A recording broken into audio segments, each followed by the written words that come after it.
नए चरित्र का किया गया वर्णन। वाराणसी रघुवंश की माताओं का चरित्र सुनाते हुए महाराज जी ने मां कौशल्या, सुपुत्र मां जानकी एवं उर्मिला जी के चरित्र को आदर्श चरित्र होता है और कहा, यह देश, यह धर्म, संस्कृति, यह जीसीडी सुरक्षित है इन्हीं माताओं और बहनों के कारण जिन्होंने अपने पुत्रों को, अपने भाइयों को, अपने बेटों को तिलक लगाकर धर्म की रक्षा के लिए भेज दिया। सिटी से रोहित सेठ की खास रिपोर्ट। वाराणसी क्या कहना चाहेंगे सर आज कथा को लेकर?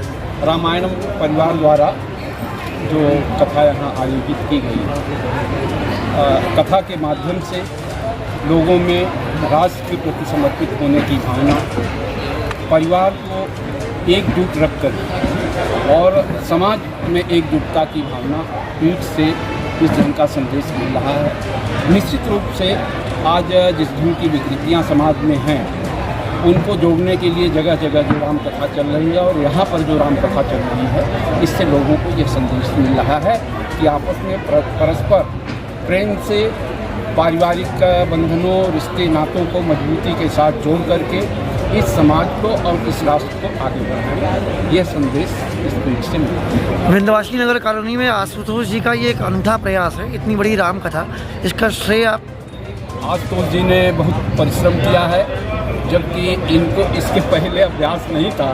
पहली बार इस कथा का आयोजन किया है और जिस ढंग से इन्होंने परिश्रम किया है इसके लिए इनको बहुत बहुत बधाई है। अपना परिचय?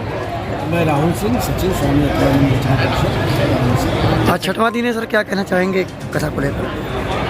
देखिए, राम की कथा गुरुजी ने बहुत पहले कहा था, शंतनु जी महाराज ने ही कहा था कि राम का मतलब है राष्ट्रमंडल।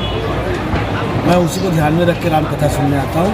ये केवल कथा नहीं है, केवल भजन नहीं है, केवल ताली बजाने का काम नहीं है, इससे सारा राष्ट्रमंडल का संदेश महाराज जी देते हैं। और मुझे लगता है कि हर परिवार को अपने घर में बच्चों को भी साथ लेके आना चाहिए कथा सुनने के लिए, क्योंकि मंगल की शुरुआत बच्चों से ही होती है, राष्ट्र के निर्माण की शुरुआत बच्चों से ही होती है। मुझे अच्छा लगा कि इस पंडाल में बहुत सारे बच्चे आए हुए थे और माताएं भी आई हुई थी। मुख्य रूप से कथा सुनती वही है और ये प्रेरणा हमारे समाज को महाराज जी दे रहे हैं। ऐसी बहुत सारी राम कथाएँ भारत देश में चल रही हैं, परंतु आपकी कथा अद्भुत होती है, अलग होती है। ये अपने आप को जोड़ के चलते हैं पूरे परिवार से, समाज से। आज का भी संदेश जो है वो अद्भुत था। सबसे बड़ा संदेश यही था कि जो समाज में एकता होनी चाहिए, जातिगत और वर्गगत जो भिन्नताएँ फैली हुई हैं वो सब भगवान राम के समय ही समाप्त करने का प्रयास उन्होंने शुरू कर दिया था। उसी राम राज्य की स्थापना की देश बढ़ रहा है और ये कथावाचक शंतनु जी महाराज के माध्यम से इस संदेश को और आगे बढ़ाया। क्या लगता है सर, कलयुग में राम राज्य स्थापित होगा? स्थापित होने का प्रयास शुरू हो चुका है और स्थापित हो भी रहा है। कुछ % तक सफलता भी मिल चुकी है। नहीं तो अन्य प्रदेशों के लोग ये ना कहते। मैं गुजरात भी गया था, वहाँ के लोगों ने भी कहा कि काश हमारे यहाँ योगी मुख्यमंत्री होते। तो आप समझ सकते हैं कि अगर राम का एक परम शिष्य मुख्यमंत्री बन के तहलका पूरे देश में मचा दिया है, तो इसका मतलब राम राज्य की स्थापना की शुरुआत हो चुकी है।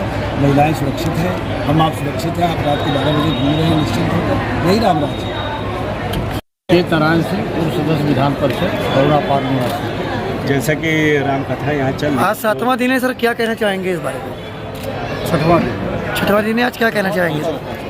मानस के द्वारा समाज के अंदर जो मानवता, प्रेम भाव और सत्य के लिए संघर्ष करना, विनय पूर्वक रहना और भक्ति को अपने मन में धारण करके सबके साथ स्नेह रखना, यह संदेश देने का प्रयास पिछले 6 दिनों से चल रहा है। आज के प्रसंग में मुख्य रूप से पीठ से स्त्रियों के पराक्रम और उनके त्याग, जिसके कारण समय समय पर जो संकट आए वह उन संकटों का निवारण हुआ और वर्तमान में आज भी उस परिस्थिति को जोड़ने का प्रयास किया कि हमारे देश की स्त्रियों के द्वारा, नारियों के द्वारा ही जहाँ कहीं भी देश की सुरक्षा की स्थिति आती है, वह अपने स्व का त्याग करते हुए, अपने सम्मान का त्याग करते हुए, अपने भविष्य का त्याग करते हुए अपने पतियों को, अपने बच्चों को और स्नेह से स्नेह